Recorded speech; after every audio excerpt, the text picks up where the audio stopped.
Thanks so much for sticking with us, as I'm not centered.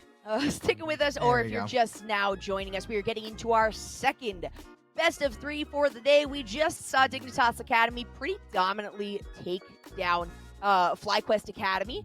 In that best of 3, only 2 games were taken, and this one, you know, I think towards the beginning of the day, Alec, we had talked about how we're kind of anticipating that first matchup to be the closest one.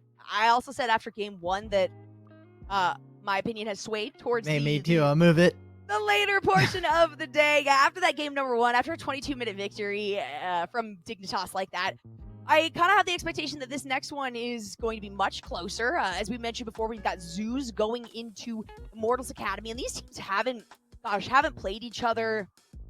It's been I cannot remember the last time these two teams played each other. Well, Immortals Academy do have the defending PG champions. They've got 2/5 of the roster, Viper and Onda, and they are looking to try and make their way and kind of bring this team back to the forefront. Immortals, throughout the regular season, were looking pretty hot once they got Viper and Onda into North America. Once Viper was finally off of the Canadian visa, it was go time. It was demon time for this team. They started picking up wins. Viper, even with the ping issues, was looking pretty impressive, but getting rid of those made it so that champions like Aurelia and Fiora, we could just see them pop off on it. And even last week, despite an 0-2 loss versus Dignitas Academy, who's obviously surging right now, Immortals, they have signs of life. This is a perfect meta for Keith right now, where you're playing things like Jhin, you're playing things like Ashe, Varus, more supportive AD carries, where on the side of ZOOS, Rakeen has really started to pick up these champions when it comes to the Varus and it comes to the Ashe, playing a more supportive role so that Tuesday, Griffin, and Alorum can kind of carry the load when it comes to damage and being carries for this team.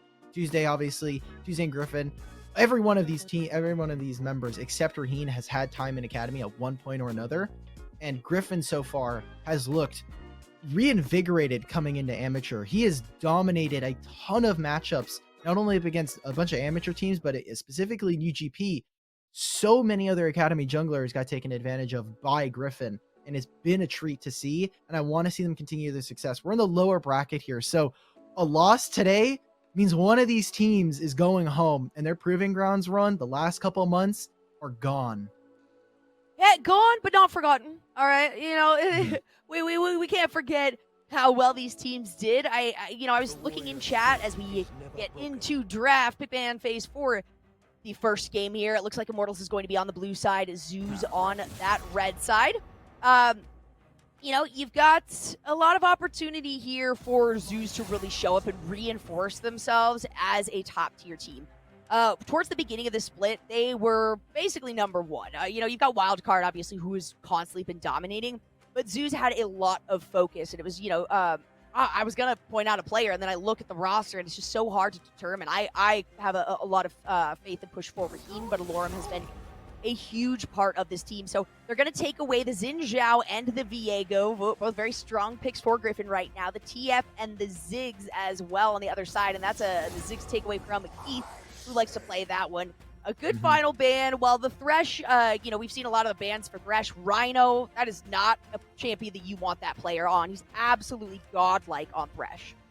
For sure. Stylistically, when we look at these two teams, this should be a good matchup for ZOOS. You have strong side top, Viper and Onda, who like to play a little bit more aggressively. Onda and Griffin should be a really nice matchup against each other, as both of these players can both be aggressive and kind of stick to more of that stylistic, hey, we're going to play around a smart jungle pathing. Alorum is a rock in the top lane. And when you throw up against an unstoppable force and a movable object, it should lead to a really awesome game between these two. Unstoppable force like a mountain. Oh, okay. Malphite. just get it out of the way. Exactly. I mean, that's what it was. And it looks like Alorum's going to lock in for Tuesday that Rise, which has been another pivotal champion pickup here. Varus, honestly, I love the priority that a lot of these teams are putting on Varus, and I think it is really, really important. This champion is huge right now, and it's going to be no big surprise there that it's the Aphelios that has been a really, really high priority here for this Immortals Academy team. But they're going to pick the Orianna here into this Rise. There is a bit of flexibility on ZOOS' side with that one. Oh, wow. Oh, but they are going to lock in the J4 and into the Lee Sin. That can be pretty brutal. I like the idea behind this right now because you now have Jarvan who can jump into the back line and lock up Aphelios, who can lock up Orianna. And Orianna, the mid jungle for ZOOS is incredibly strong. Alarm Tuesday has been such a good player for this team, being able to bring stability, obviously replacing Dark Wings from the previous lineup, and has just been just a fantastic player so far in the regular season of Proving Grounds qualification. And now with this, you still get to play to that win condition that we had talked about earlier, where allow Griffin to kind of 1v9 this game. He has been such a driving force for this team when it comes to their wins, that giving them a stronger 2v2. And when you look at Orianna Lee Sin is going to be carrying a bulk of that damage pre-6 for this team. So I like Jarvan here. Now it's up to the kind of defense. What is going to happen in the top lane here? Because Alorum has the wonkiest champion pool known to man among other top laners. Definitely a slower start, though. I mean, even just considering the pick ban phases we saw in the last game, we had early on picks of Xin Zhao, Twisted Fate, Chase Viego. So a little bit slower for both of these teams. They're going to need a couple of levels to really be able to pop off. I think the good side for ZOOS Gaming on that one is Jarvan, because it takes a lot less time for Jarvan to be able to get in, especially in helping out the mid lane. So that's probably where the early focus is going to be from Griffin. But we see the Leona lock in right there to go along with Raheen on the Varus. So Rhino has been playing. I mean, Rhino loves these Rhino champions. Honestly, Nautilus, Leona, Thresh, seriously, we saw a lot of Nautilus early on before he got a little bit of a nerf and has fallen behind slightly, and that's going to be a lock-in for the set right there. They're hovering a Yuumi. No, please do not do that. They are hovering a Yuumi. Do not do the Yuumi. Oh, there thank God. It is. Okay, saved. Let's go. All right, I was wondering, I was like, okay, set is probably going to the bot side just because of how this champion has not shown up in top lane for the longest time now.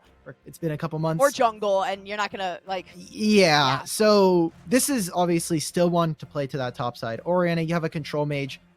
You're not scared of this matchup if you're just gonna pick Ryze here. If you see the Ryze with Orianna, you're just waiting to scale at this point. And Camille is going to be pretty strong. So Immortals here, they have a strong, solid 4 comp where you have, potentially you have these 4 champions minus Camille, who can kind of keep sitting on the split. But for ZOOS, they've picked the Poppy here. This is their popular kind of counter pick here into Camille. And if indications from last week, ZOOS, Alorum has been so comfortable playing up against Camille. Did get taken advantage of by Philip as the game went on and on. But early here for ZOOS, they're just trying to counteract any top plays that can go on. In Immortals Academy, they need to find some kind of success here, because this is like backs up against the rogue for both of these teams. But Immortals Academy, they are trending just a little bit down since their performance in playoffs. I will say that ZOOS ended up losing in at least for, the previous matchup for Proving Ground. So they went up against FlyQuest Academy, and there was the Camille there in the top lane. Poppy was picked in response. Granted, the composition and the overall was very different because you had a Ziggs and Rakan in the bottom side, if I'm not mistaken. And then, you had like a Bard pickup coming out of the other side for ZOOS. So, this is a good opportunity for them to really show what they can do with this Poppy. I like the Jarvan, the addition of the Jarvan here, specifically into the Lee Sin. We've been seeing a lot of Xin Zhao into Lee Sin, and while that's effective, or Xin Zhao or Viego, honestly, while it's effective, I like the safety of going in with this Jarvan, the lockdown that you're providing. I mean, he's the initiator. It's not even necessarily going to be that early damage. It's really just going to be supportive. It's a supportive jungle. That's kind of, I guess, that's kind of the meta that we're in at the moment. But Viper on this Camille is really something scary, and we got to imagine that Griffin's going to be putting a little bit of focus onto Tuesday to start things out, thanks to the counter pick that Pretty got there in the Orianna. We'll have to see how they decide to start, though. This is okay. So Camille as a champion, I think this is perfect for someone like Viper. We've seen him play things like the Fiora, the Jace, Aurelia as well. Viper last week was forced to play, it was a game of Fiora and it was a game of Jace. But similar to what happened in our Dignitas series that happened earlier today, you have some pretty non-resource intensive top laners here. you are not playing to your top side, and Camille can be a strong side top laner. You could try to play for the lane advantage. You can try to be very aggressive, and is a deadly, very potent split pusher, which is exactly where I want to see Viper as the game continues to go on. It is something that I had noted from last week, and I'm hoping Immortals, with the week off and with the the time in between, that they've taken time to kind of realign their priorities and hopefully play through these such strong laners that you have. Slow start, though, kind of as we were expecting here. We got a bit of a faster clear here from the Lee Sin to come through. Nice, good amount of damage there from ZOOS. It's going to be a face breaker coming out of Joey, so starting with the E. But Keith is very, very healthy. Doing about all that he can right now. I mean, you're playing Exactly. Aphelios into level 1 Varus. That's we've talked about this matchup a few times now just because of how popular it is, but level 1 Aphelios does have a little bit of a hard time trading. He has to really use the Severum to kind of sustain in tough lanes, and it makes up for some of the weaknesses of this champion. I mean, you get free lifesteal, bonus lifesteal on one of your guns, and obviously the Calibrum is just really nice for being able to farm a safe, nice distance. But see this? We're seeing the level 3 play. They want to dive. The wave is dying. If Immortals can try to thin this out, this should be important for them.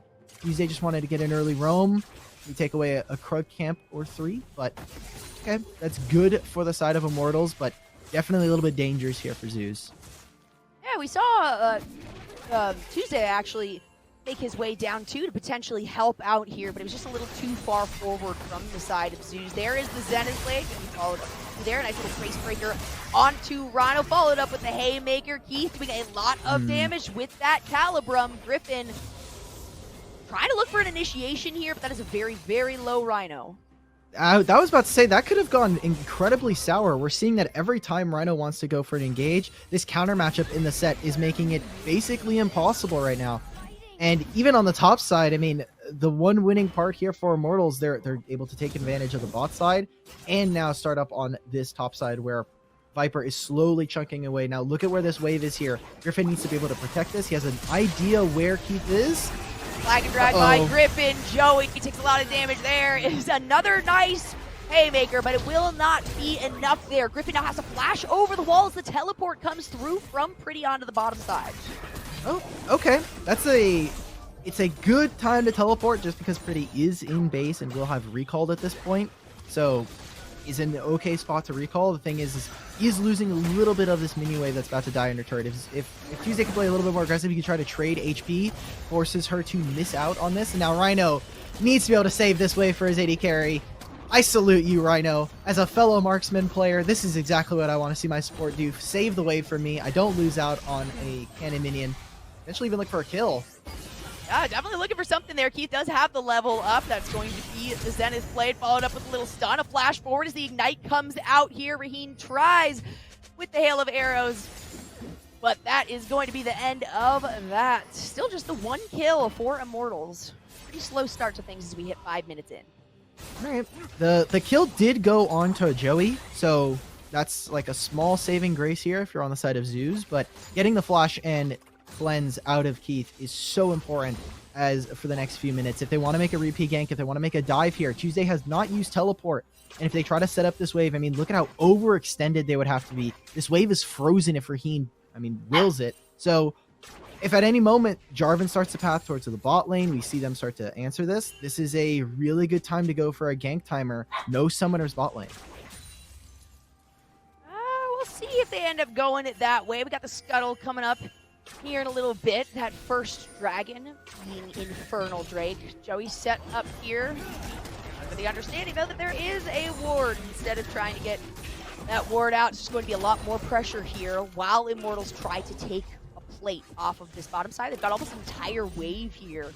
So while that freeze is good for Raheen, it might not bode well for the move on to this dragon. We can see that moving up. Joey trying to make his way here because Rhino very, very well aware by the side of Immortals that Rhino is pretty not here in lane. This could be a bad situation. Griffin is on the other side. There's the Zenith Blade. There's the Q. The flag and drag. So many pops, and Pretty is just not able to get out of that one. The equalizing kill found by ZOOS. that was just a perfect setup in terms of the CC. They got every single moment and they just layered it amazingly. And now they're in this really awkward position. They have to overextend for this bot wave. It should push out. I know comes back to the middle of the wave. It should just be an early scuttle here. I don't know if they're going to start up this dragon. We see the flag come out. They want to start this up, and maybe they're trying to pull Lee Sin and try to find something. They do need to clear the vision that's in the river, though. Griffin's going to move away from this one. Yeah, you've got, I mean, the little bit of vision in the river. You know, you got the scuttle as well that's been picked up there by ZOOS. So they're feeling pretty comfortable on that. If there is a decision from Immortals, try to put some pressure onto that dragon. Very, very well aware. Some pings coming out as well. Lee Sin taking, once again, clearing out this side of the jungle here. And let's take a quick look at the items. We have the standard start for ADCs right now has kind of been the longsword and then like 3 pots for the bottom side. But we have the safer start of a Doran's Blade being picked up by Raheen. They are going to move forward. It's time to dive. From Rhino, no way! It's going to the Chains of Corruption. They completely miss a beautiful face breaker to try to get everybody here. Followed up by a Haymaker. Oh my gosh, Hextech Ultimatum comes out, but just for a moment as Joey finds one there. Viper is going to find yet another Griffin going down, and now it is Raheen against the world. No luck to get out of this one. Give it over to Keith. Immortals find themselves a 4-for-1 fight. Sorry, a 4-for-0 fight.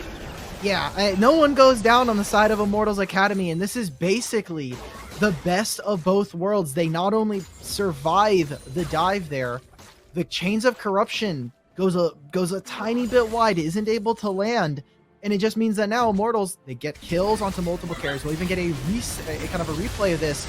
The Realm Warp is stopped because of the root. They get so much out of this, and the entire time, I mean, Alorum is in comms probably saying that, guys, I don't have TP, I can't respond. So now this play has completely gone belly up against ZOOS. They will lose the first Drake in a lane that they were looking confident to try and take care of. And Aphelios is just now free scaling, has so much extra gold. Both of them are level 6, but Raheen, when you're playing this poke style on the Varus, you're expecting a lot of early power to come out. Being behind this far is really bad for you. Does not feel good. You see the serrated Dirk was finished up there, and it's still a lead for creep score in favor of Raheen here, but this is a member I was talking about keeping eyes on, and clearly Immortals recognize that this is the place that they need to kind of staunch ZOOS to begin with, having 3 deaths down there, 3 kills in favor of Immortals against ZOOS. We've got a little bit of a swap, bottom side and top side flip-flopping here, especially because the Rift Herald is showing up. So we got some pings coming out. There is some movement taking place here, potentially trying to look for a pinch onto Griffin. They want this early Rift Herald. If they can get this Rift Herald, it'll set themselves up for a little bit more gold. You see that they've already rotated both of their bot laners here. They want to try and play for this, get a little bit of gold. If they can crack open mid-turret, it makes it so difficult for Ryze to be able to get out into a side lane. And it allows for someone like Camille to play a little bit safer here. And look at this. They know that, hey, if they go for this, they need to be able to not only get mid priority, but also to protect Tuesday. So they move out, start to deploy onto the bot side. Alorum will get a plate to himself, and they move to try and grab this dragon. They might have to trade this for some plates in mid lane if Immortals Academy are really fiending for it. But as long as they play this correctly, they should just be able to get the first Drake for themselves for ZOOS. Easy peasy, lemon squeezy right there. They find themselves Infernal Drake, just past 10 minutes, still behind. A little bit of gold, about 2.5k, or sorry, 1.5k here in favor of Immortals, so not super bad. You know, ZOOS is taking what they can here.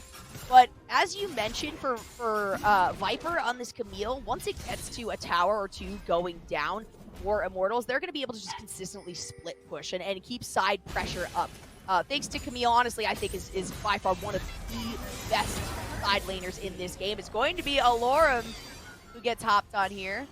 TP They're going to go for this. Viper Watch. along with Anda up there. Let's see if he's able to do anything. No. Alorum very well recognizing, all right, I could activate my ultimate here. That will likely save being dives.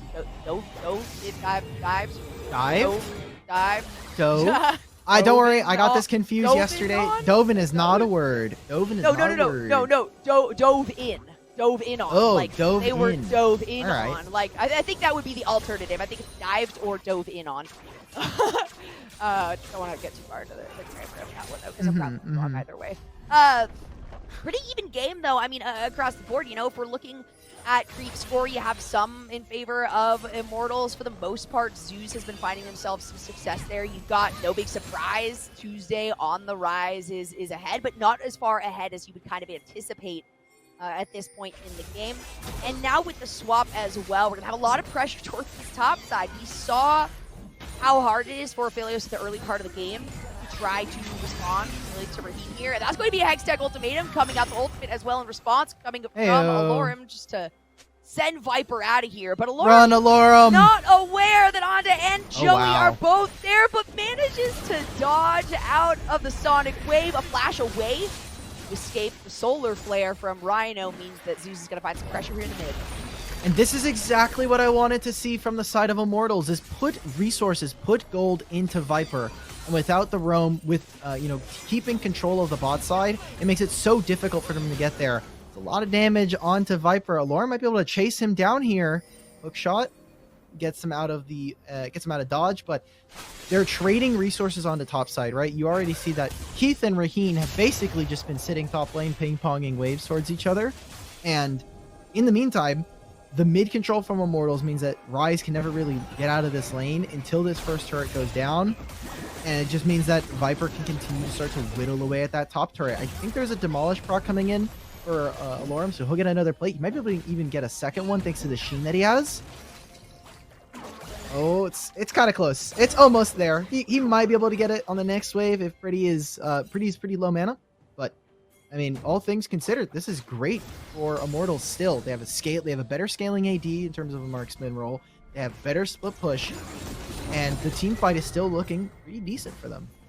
Yeah, majority of the kills too onto is Varus and Raheen, who is really a standout player for ZOOS. So to have Raheen already so far back on the very first pick, that ZOOS were locking in here to start this game out. Very, very consistent, stable, solid pick in Varus because of the range that is offered. But when you pair it with something like the Leona, you're anticipating a lot more forward movement, a lot more dive. And so to have the Leona here in this matchup, the set being picked up towards the end, works out really, really well for Immortals. Joey trying to look for something here. There is a ward, though, in the tri-bush. ZOOS very aware of this. However, Immortals not so much teleport coming through. There it is. Rhino's going to go in with the Zenith Blade. Nice little... Neil's not here yet. Save a little bit of damage. Out comes the Cataclysm onto the backside. Showstopper to get out of the Cataclysm. Griffin will be jumped on here, though, and I believe that is Keith who picked that up with the ultimate. No, Viper going to take down Griffin. And once again, Immortals, they find themselves one, but they lose two in the process. They didn't have a close enough teleport there, so Camille couldn't get into range, and Pretty... We're talking about how obnoxious it is to try and play against Jarvan and Leona. That combo is just deadly when you're in a mobile AD carry, and we get to watch it this time again. It is a 4-on-3 for the time being, but as soon as they pull the trigger here, it is so important for the side of ZOOS that they get all of this damage down. They use the flag and drag, they get to be able to push people in, and all three of the carries, including Joey there, are stuck inside of that Cataclysm right next to what is the Solar Flare from Leona. Impossible to get out of. Keith has to blow the Summoner spell. He has to use the Flash. And it is great for ZOOS if they're able to find that kill. It sets them up to do Dragon potentially once they come back onto the map, but look at how much they're prioritizing topside. They want to get some gold onto Tuesday. They want to get this rolling for their mid laner. There's a lot of pressure there towards the mid side, and we've got, so many rotations here as well. Tuesday trying to find the first tower. It'll be the first tower of the game. First tower for their team on the side of ZOOS. In the meantime, Immortals is going to find the second dragon of the game. So that's one aside, but ZOOS pretty okay with that one. Only 1k gold behind here. We're at 15.5 minutes into this one. And honestly, this game is so all over the place. Both of these teams really trying to figure out where they have an advantage. It's still so dang up in the air right now. This game is all over the place. And the cohesion that we saw coming out of Dignitas isn't quite here for these teams. It's kind of how we used to see from the ZOOS. That cohesion has kind of dissipated a little bit as we've seen more and more from the Academy coming through. And Immortals is feeling really good to start this one out. I need to see ZOOS make something happen with Tuesday. You got to put a lot of pressure onto him. We'll see if they can get more in terms of these lanes and in these towers. But it's now 1-to-1 because ZOOS was able to find that equalizing tower or sorry, Immortals was able to find that equalizing tower towards the bottom side. So now both of these teams really have to decide, do we want to continue trying to get some split lane pressure here as ZOOS finds their second tower? Do we want to send Viper down to split these lanes? Honestly, they're just kind of responding to ZOOS positioning, but Immortals is still finding victorious fights. Tuesday, this is cheeky. Tuesday, this is cheeky, buddy. He Well, doesn't know that they don't know that Joey and Anda are here, and he's just kind of waiting for this mini wave to potentially die here, but could also just go for a reset. Rhino is here. They can try to pinch. There's 4 members with Camille in mid lane making their way.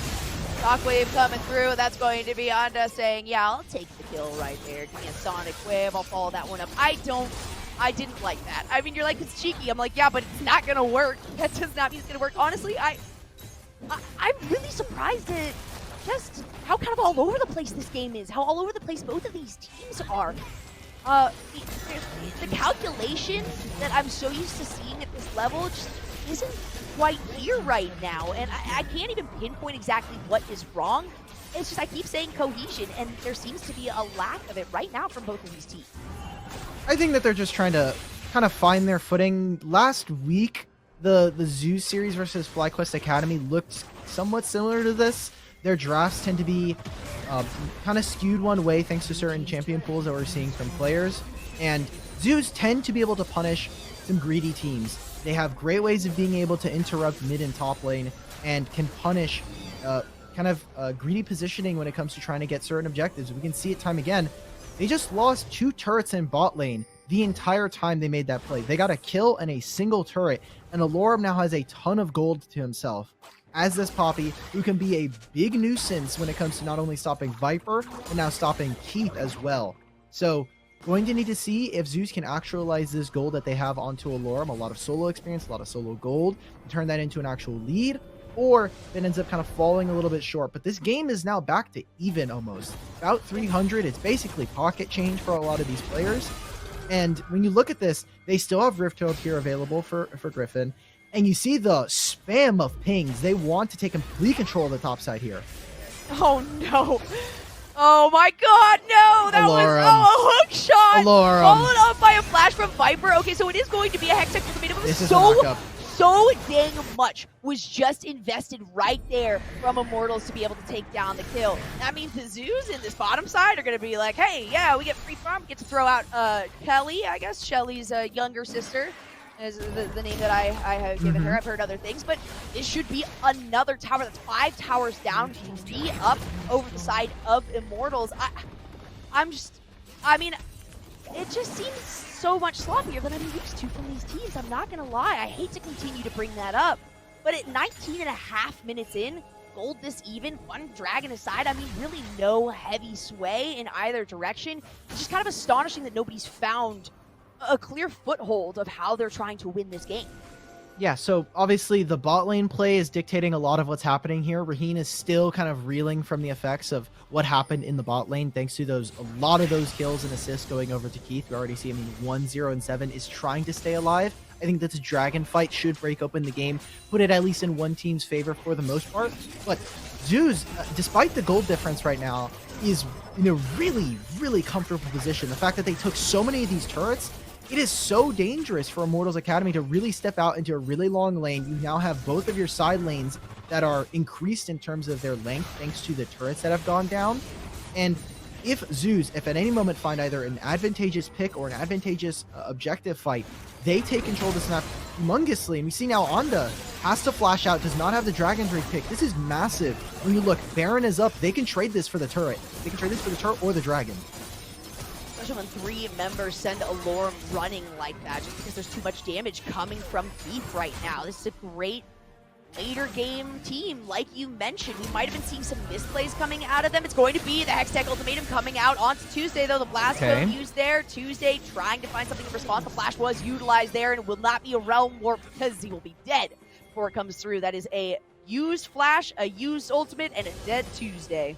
That is so huge for Immortals, taking off that side laner when there's nothing for ZOOS to get. They don't start the dragon. They are not able to get anything off of that play. The mid lane is way too far for them to overextend right now. And now ZOOS, they find themselves in a pretty awkward position. They have a split pushing Camille that can arrive at any moment, and they need to be able to enter this river. It's going to have to come off of a pretty sick engage coming out from Griffin. They could also just give this up. You see how they're positioning right now. They may want to do something. They can't push in mid lane. They have to maybe answer this bot wave. A lot of non-answers here for ZOOS as Immortals take another dragon and continue to apply pressure across the map. The second one for them, yeah, they're 3 towers down, but they've got Viper on Camille. More than okay with that, at least getting some responding pressure in these lanes, as we can see a lot of that from ZOOS has been towards the mid side. So I think Immortals is more than okay with saying, okay, while we might not have priority in these lanes, we're at least going to win some of the fights, so we have priority over a few of the objectives. That's going to be the top Scuttle Crab going over to Immortals 2. So they still hold that gold lead. It's still just a very, very slight goal.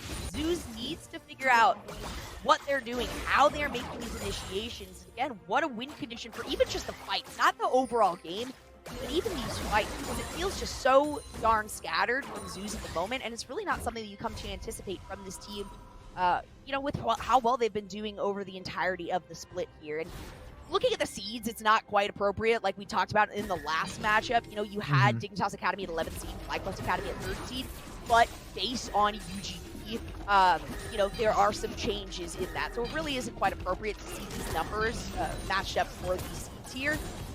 Immortals is really showing that they should be in this tournament, though. It's going to be Griffin who tries to get a flag and drag, a little bit of damage on Joey. Be the root, though, and the ultimate in response as Alorum gets locked down. Not going to be able. I think Alorum has used his ultimate aggressively 0 times. If Good. I'm not mistaken. I'm okay with that. I'm 100% okay with that. This champion needs to just sit there and stop them. They're going to maybe look to posture over this Baron, try to exert control and screen them away as they take mid turret here. I mean, ZOOS, they've been a strong amateur team in the spring split. They finished 4th in UGP, and that's why they are the 14th seed here. But they've had a much more consistent summer. Back in spring when they were playing, this team was generally about a 5th to 6th team with some high peaks and some pretty low ones as well. Tuesday, I think, has to play incredibly safe here. He does not want to get caught out right now, as Rhino probably going to have to pay the price. Yeah, Tuesday, like, maybe this Bush game isn't working for me. It's going to be Viper who hops in onto this one. Viper dealing a lot of additional damage, going to be able to pick that up as well. You do have the Ravenous Hydra along with the Divine Sunder on this Camille, so she's going to have so much more of an advantage in this side lane pressure. Having Ravenous Hydra on top of that is going to allow her to just kind of wander around, do really what she wants, and then be able to hook shot out if she needs to. 4-0-4 though. You know, looking at 10-3, looking at the gold, it doesn't really show that it's heavily in favor here for Immortals Academy. But when you look across at the deaths, 1-3-1 Tuesday, 0-2-2 for both Rain and Rhino, it's starting to become more and more uncomfortable as the game goes on here for ZOOS. It has nothing to do with the gold, it just has to do with the ability to initiate on these fights. Let's see if Immortals decides to go in on this one or just escape. It will be a 5v4 as Camille is down in the mid lane. But no things are coming out. They're going to try to aid Camille here. They need guerrilla tactics if you're ZOOS. You not only need to have the TP cap, but now you also need to have some monkeys in there, because you need to find flanks, especially when you're looking at Jarvan. A head-on engage from Jarvan is really easy to spot and should just be avoided by the likes of Keith and Pretty, as well as just getting kicked out by Onda. So they need to find flanks, they need to be able to control vision, and they really can't right now with, I mean, how it doesn't feel like it, but they're certainly probably feeling like this gold is a little bit more than what exactly is represented on the screen right now. They can't really get any priority just because of how long a lot of these lanes are, and because there's no turret there, because of how long they are, it's really scary to walk into one side of the map without a lot of vision and without some strong members to be able to back that up on the opposite side if you were to go down. So this is ZOOS, I think, just slowly getting bled out of this game right now. They don't have a lot of options. Split push is not their strongest feat, and while Tuesday's kind of whittle away at turrets, it's caused for other members to have to be able to protect them. Otherwise, ZOOS fall apart and Immortals can continue to find advantages on the split. War Drinker finished by both of the junglers here. So that's really going to become impactful. So many similar builds with Garrett to be so pivotal right now. Especially teams trying to go heavy on damage, but also have a little bit of survivability that picked up on several members on both teams here. Immortals trying to set themselves up. Dragon is going to be here in 20 seconds. They're throwing some vision down, have a decent number of wards. ZOOS is not in position at the moment to respond to this. They're coming down towards through the mid side, so it looks like this might be something that they're just going to either try to bait a fight out of or give up to Immortals Academy. And it looks like the first option is going to be the preferred one. Joey flashes in, Hextech ultimatum onto the backside. Alorum tries to do what he can there with the Poppy ultimate, but ends up taking a lot of damage. And Viper might not be enough, but Joey, Viper, and Pretty will be. Pretty picking up the kill right there. It is a recall, but you're on a ward, Tuesday. The hook shot moving forward. A flash from Tuesday, but a flash from Viper as well. Oh no! And it was a stopped ultimate from the Rise. Tuesday, you flash, you go down once again. Immortals Academy get themselves a Baron. And Raheen is trying just to try and, fish for an engage, maybe look for a chain of corruption, but they're just going to find this engage on the Rhino. They're going to take the Baron, and Immortals Academy are setting themselves up for a Game 1 victory here. A dominant one, a little bit of a slower one than what we're used to, but still, Immortals Academy looking incredibly strong here, almost 30 minutes into the game. Knew it. Knew this was the one. Going in, a lot of people were saying ZOOS, are favored for this one. Most people that I talked to, it was ZOOS' favor. We're going to take a look at this replay, though, before I get into that. Yeah, again, look at how aggressive Raheen is being able to try to at least position, but without the chains up, without looking for something, a lot of the members, I think it was a little bit of that trepidation we've been talking about. Can we try to find a fight here? Maybe it's some mixed comms. They just can't find it. They can't have a front-to-back team fight, otherwise they lose. They have a worse team fight to the side of Immortals Academy. They lose on the split, so they need to get creative, and going front-to-back is not the way, and we're seeing it continuously punished by Immortals. Now with Baron, now with the Camille on the side, you see what we're talking about. They have the 4-man core that's able to just kind of rotate at any given moment, and there's not much for ZOOS to be able to answer. There's really not. I also love, I know this is, not a play game, but you got Keith and Joey on the bottom side of Immortals. Two first names, two simple first names. They go together pretty well.